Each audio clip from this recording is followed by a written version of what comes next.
गांव की चौपाल पर रात का सन्नाटा पसरा था। कुछ लोग अलाव के पास बैठे थे।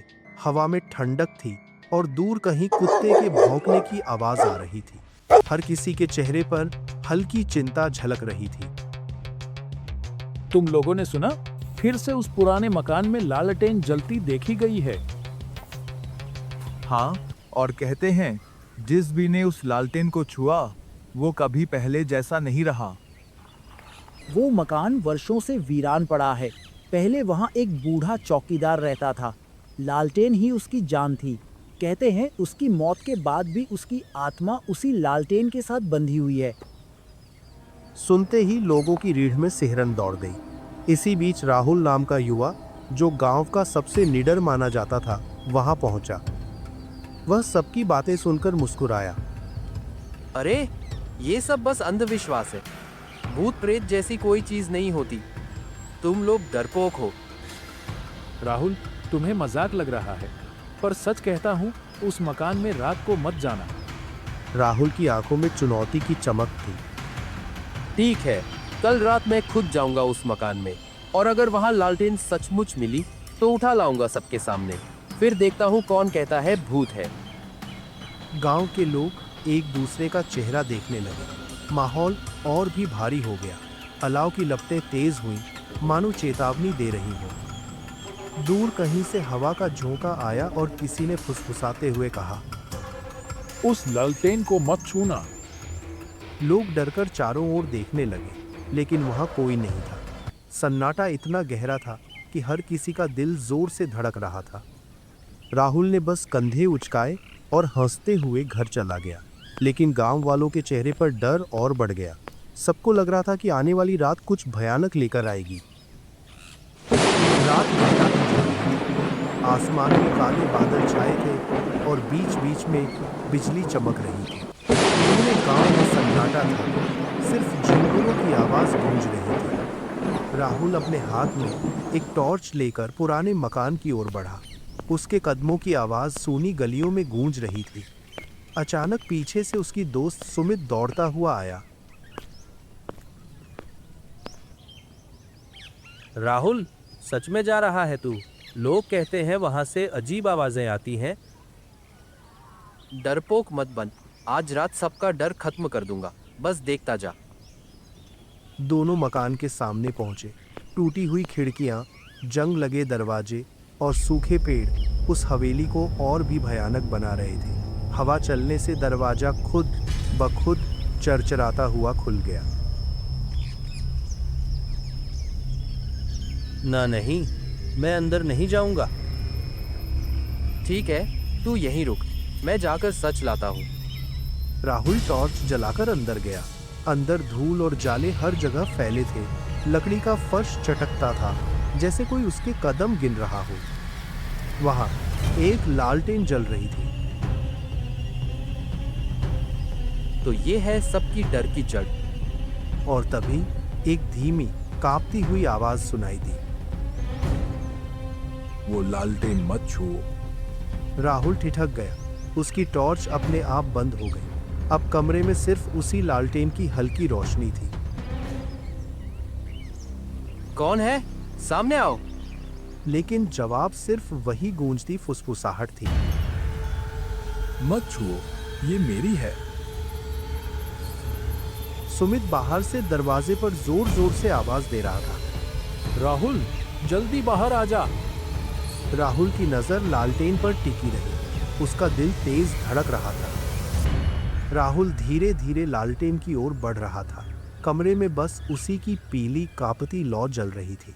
उसकी परछाई दीवारों पर लंबी और डरावनी लग रही थी। ये बस एक लालटेन है और कुछ नहीं।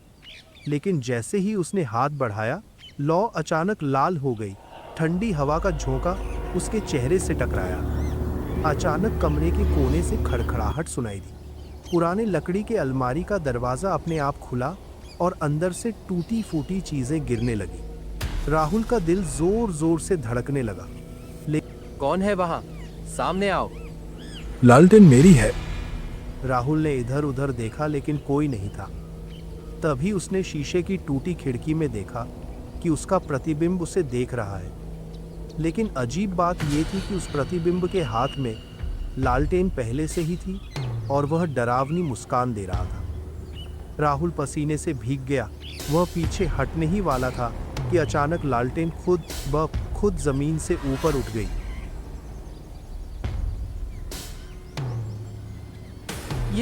ये क्या हो रहा है? लालटेन हवा में घूमने लगी और उसकी लौ और तेज हो गई। दीवारों पर परछाइयां नाचने लगी जैसे सैकड़ों लोग कमरे में खड़े हों। राहुल, दरवाजा खोल, वहां क्या हो रहा है?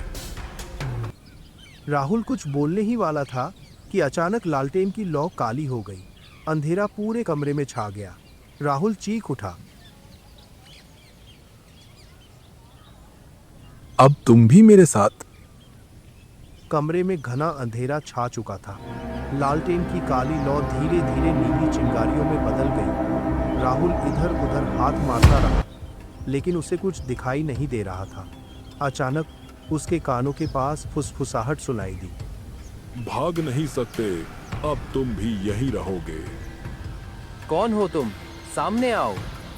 तभी उसकी टॉर्च अपने आप जल उठी।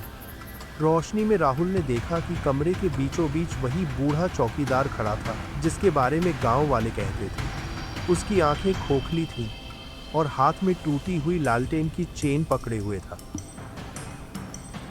ये लालटेन मेरी जिंदगी थी और मेरी मौत भी।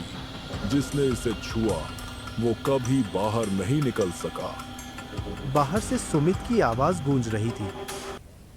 राहुल, दरवाजा खोल, मैं तुझे बाहर निकालूंगा। सुमित, मुझे बचा ले। लेकिन कमरे के अंदर भूत की परछाई लंबी होती जा रही थी। वो धीरे धीरे राहुल की तरफ बढ़ा और लालटेन उसके सामने लटक गई। लालटेन को छू लो और हमेशा के लिए मेरे साथ रहो। नहीं, मैं बाहर जाना चाहता हूँ। तभी लालटेन की लौ ने उसके चेहरे को रोशन किया। उसकी आंखों में डर और असहायता साफ झलक रही थी। अचानक कमरे की दीवारों पर परछाइयां उभरने लगीं। हर परछाई राहुल की ही थी, लेकिन सब हंस रही थी, डरावनी, ठंडी हंसी। बचाओ। और उसी चीख के साथ लालटेन की लौ एकदम बुझ गई। कमरे का अंधेरा पूरी तरह गाढ़ा हो चुका था। राहुल जमीन पर गिरा हुआ हाँफ रहा था। अचानक लालटेन फिर से जल उठी, लेकिन इस बार उसकी लौ लाल थी। लाल रोशनी में दीवारें खून जैसी दिखने लगी। राहुल ने डरते हुए लालटेन की ओर देखा। अब तू भी उनका हिस्सा बनेगा, राहुल। राहुल उठने की कोशिश करता है, लेकिन जैसे किसी ने उसके पैरों को बांध दिया हो, वह चीखते हुए हाथ हिलाता है। नहीं, मुझे छोड़ दो।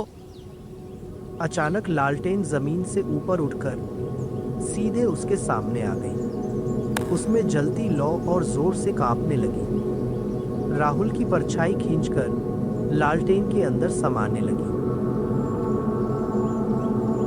बाहर सुमित दरवाजा तोड़ने की कोशिश कर रहा था। राहुल, आवाज दो, मैं यहीं हूं।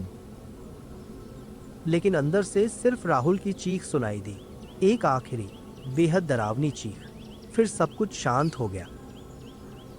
दरवाजा अपने आप खुला और सुमित कमरे में घुसा। उसने चारों ओर टॉर्च घुमाई। कमरा खाली था, लेकिन जमीन पर वही लालटेन पड़ी थी जिसकी लौ धीरे धीरे जल रही थी। सुमित ने कांपते हुए लालटेन की ओर देखा और उसका खून जम गया, क्योंकि लौ के भीतर अब राहुल का चेहरा था, डर से चीखता हुआ, लेकिन हमेशा के लिए कैद। सुमित लड़खड़ाता हुआ पीछे हटा। तभी लालटेन अपने आप उठ गई और उसकी ओर झूलने लगी। अब तेरी बारी है। सुमित चीखता हुआ बाहर भागा, लेकिन उस रात के बाद किसी ने भी उसे फिर गांव में नहीं देखा।